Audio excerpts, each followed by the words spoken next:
that when this Prime Minister found himself under fire, found his leadership threatened, where does he go? He goes into the gutter. Out of his bag of tricks, what does he pull out? Let's start banging the terrorism drum. Let's start talking about those Muslims out there and their hate speech. Let's talk about the importance of sending our troops overseas because we're under threat. Let's stoke fear and division in the community, because now it's not a principle of freedom and liberty, this is a principle of political survival, and political survival will trump everything when it comes to this government.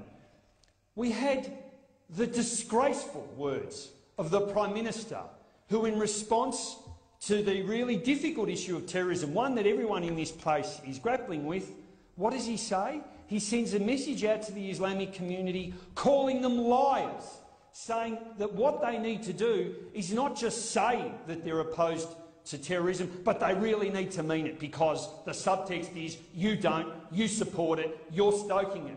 How disgraceful. What a despicable act from a Prime Minister whose job it should be to unite the community, to provide some calm and reassurance and to bring us together. And of course, hate speech now is no longer a problem.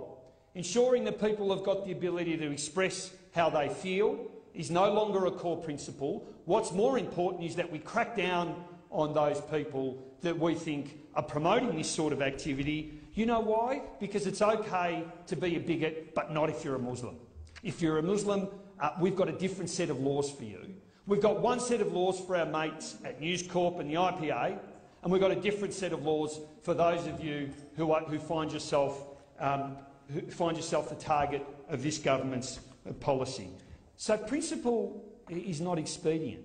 If you are committed to the principle of free speech, then you stick to that through thick and thin. You stick to it whether your job depends upon it or whether you're sailing well in the polls.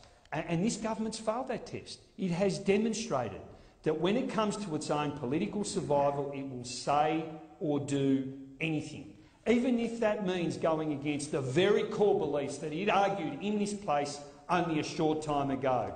You either believe in freedom or you don't, and this government has shown that when the circumstances change, it too will change on those core beliefs. Freedom and liberty are only something to be supported when the circumstances demand it.